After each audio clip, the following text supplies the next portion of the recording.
You had your choice to pick what stuff you wanted to recreate or make in general. So therefore, we're developing that identity. So do you feel like now, since that program, do you feel like you've developed more of like an identity of what you want to be making, like sound-wise?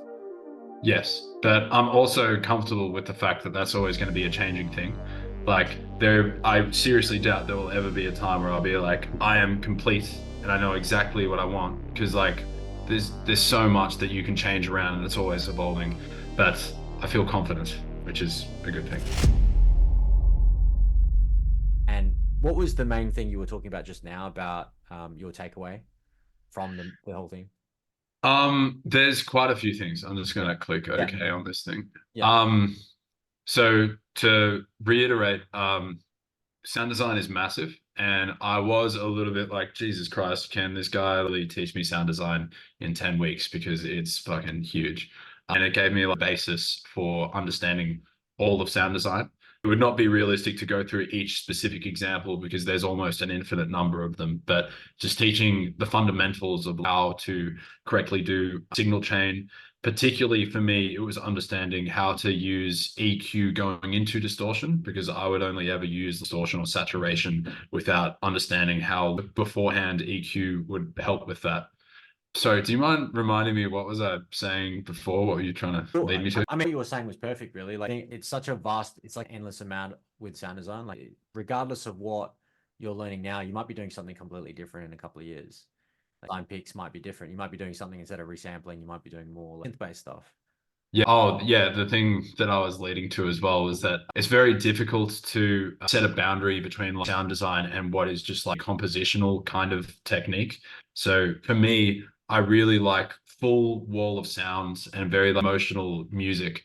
And so like me, it's really helpful to have like, good pad design, for instance. And then the other compositional technique I like to use is to have one melodic element smear it out by changing like ADS and like, making it more reverby and delayed to make that into a pad, or do the reverse where you start putting like, some sort of automation on the pluck of a pad so it changes its purpose within a composition. And like it's very difficult because these are sound design things, but they're also compositional things. And so I really appreciated that the course was helping me to understand what I like from a compositional perspective, whilst it was trying to be focused on sound design. If that makes sense. Because what I wanted people to walk away with is not only learning the technical side, but actually learning about how to apply the technical side to what their sound is. Just let's say I was picking the examples for you to recreate, and that was the same for every student. Well, then every student would be not developing their core sound; they'd be making something that's similar to what the references are. And so you had your choice to pick what stuff you wanted to recreate or make in general. So therefore, we're developing that identity. So do you feel like now, since that program, do you feel like you've developed more of like identity of what you want to be making, like sound wise? Yes, but I'm also comfortable with the fact that that's always going to be a changing thing. I seriously doubt there will ever be a time where I'll be like, I am complete and I know exactly what I want, because like there's so much that you can change around and it's always evolving. But I feel confident, which is a good thing. What was the main perks you got out of learning from Neotech specifically? What do you feel like his main strengths were? Honestly, the Reese's, I gotta say, were very good. And like he has a particular signal chain, the way that he uses reverb as well, that's a recurring thing that I like. Multiband compression used properly. I was not doing it properly before, and that's like a really important thing that I learned from him. He really understands how to distort properly as well.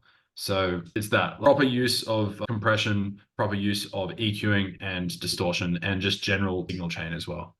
Absolutely. And that's what I find the benefits of having multiple coaches, because like every single one is going to have different strengths and weaknesses that might be more useful to one person than another.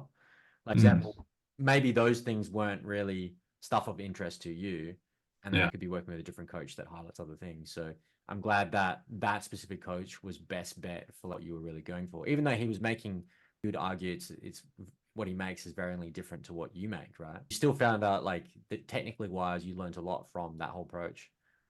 He did also drive me to have a better understanding of the mixdown. It was a sound design course, but his approach to sidechaining is actually quite a lot different than anyone else that I've seen, and that was really helpful. And like I thought that I knew sidechaining, and he'd be like, "Look, mate, these transients are non-existent. Make them better."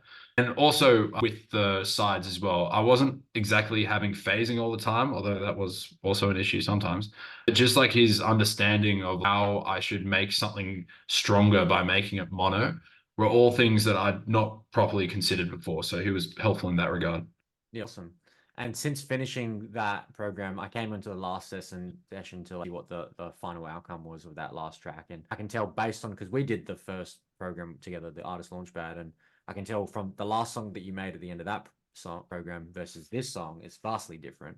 You can tell it's super full and like doesn't have any like digital distortion clipping. It was like quite wide, had the fullness. You could tell it was like pressed quite nicely as well.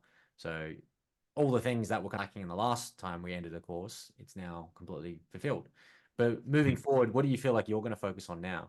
Well, actually, right now, Cohen Sound is going to be playing on a Friday, and I've messaged them saying I'm going to go through all of their tutorials on Patreon and try to make a song under all of their tuition. So, to immediately answer your question, I'm going to try to imitate Cohen Sound's sound and hopefully maybe get some artist support from them.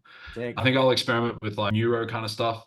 I feel relatively confident with sound design. Obviously, there's always more to learn, but I'd like to understand more of like harmonic perspective as well. So I'll try to educate myself in that. Awesome, awesome. Their new album is sick. My housemate just kept Yeah. bugging me to listen to it, and then I finally listened to it.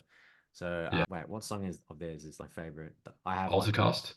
Nah, it's off the newest album. One sec, is it Ascension? That one. Oh yeah. They've got another album after that as Oh, well. really? Like in the past 3 days, they've released Oh, a what new the fuck? album as well. Oh, Yeah, okay. I think it's even better than that one. But Voices of Dissent was a fucking very good one as well. So Sick, sick. worth I'll noting. I'll have to get tickets for their show because they'll be in Perth in 4 weeks, I think. Be fucking sick.